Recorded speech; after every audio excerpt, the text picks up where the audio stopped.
we've got our arm, and it's got a bunch of heim joints. I just screwed them in all the way to the bottom. We can adjust all that stuff later if we need to. When we had started off, we put them in too far to where our lower arm was binding up on the K-member. So we turned them out about 5 threads. So now it'll come up to here. So now we've got plenty of travel, because once all this is loaded up and you hit a bump, this arm's gonna go up and we didn't want it to smash into there. So we got about 5 threads out on each one. Little edit from our previous assembly. We do it right because we do it twice. One of the easier ways I've found to install these with spacers and everything, we'll set our arm in, push our bolt through without the spacers. Just sat it through right now. Get a so shot it's of that holding. real quick. Yep. See it there? And then what we'll do, we've got spacers, 2 for each bolt. So since the back one's holding it up, it helps out since you don't have an extra set of hands. You can leave it hang. You get the one spacer on. Slide that out. Push your bolt through the heim joint. Not all the way. So now you can get this other spacer. Fight with the racks more, and it's sitting together. So our bolt doesn't accidentally fall out. We'll just get this started.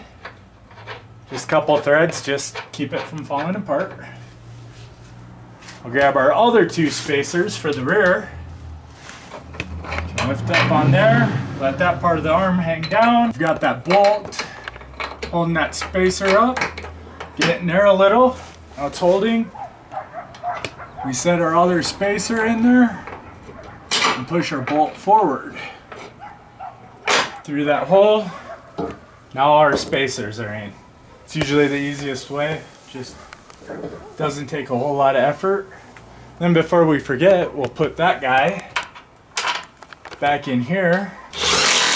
Grab our 15/16, the one socket we have that's gonna actually work. And then we're just gonna proceed to tighten these down.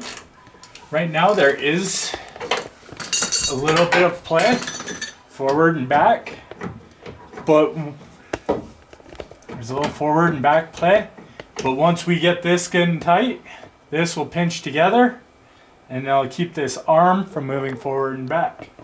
So we'll finish tightening these up with a good old crescent wrench, since we don't have proper wrench.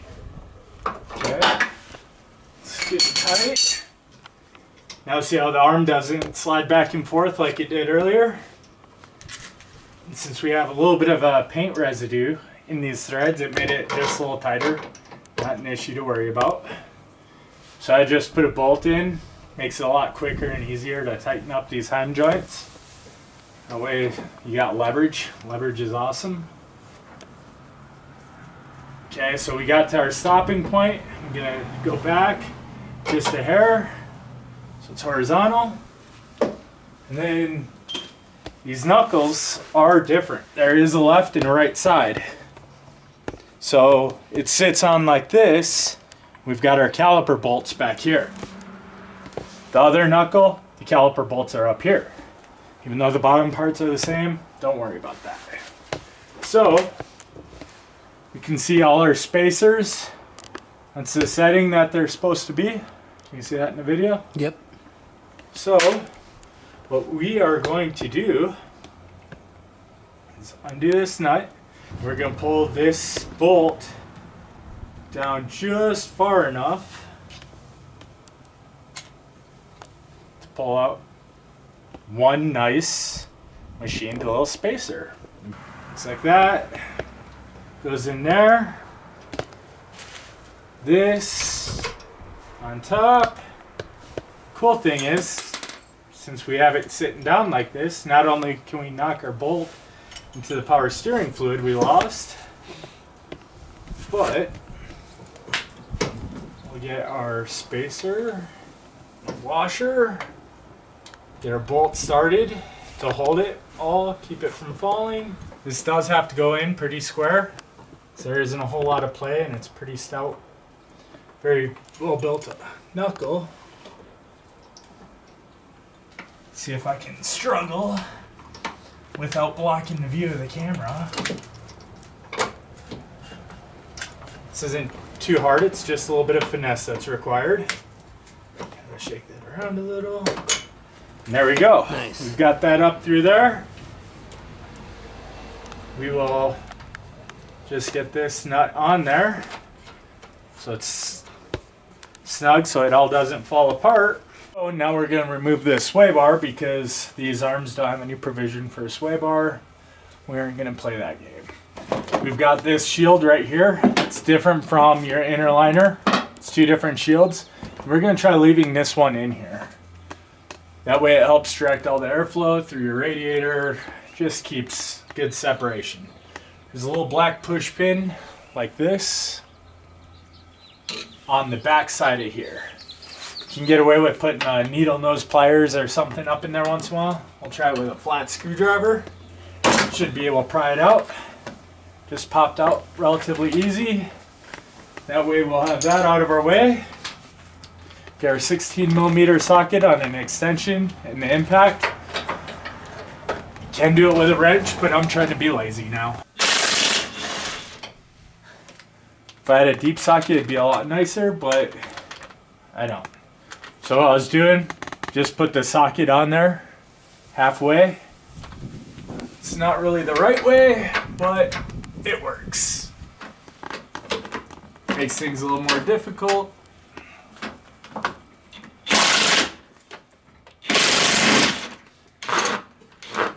Okay, so you've got two more bolts like this on the other side, and then this whole sway bar will come down. You can just twist that around, and then we'll undo those.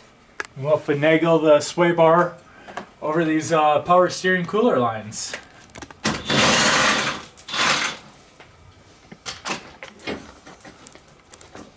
So this bracket can pull out this inside, this part of it, then this part, you can rotate it, push.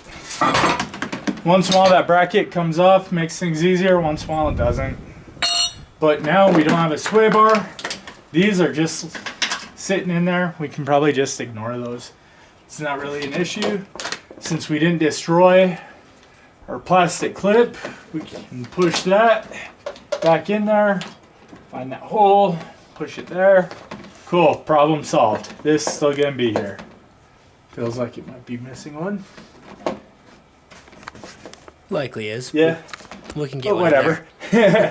So now we got a sway bar out of our way.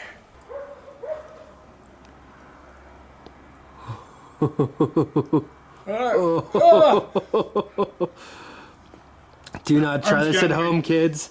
Oh my gosh.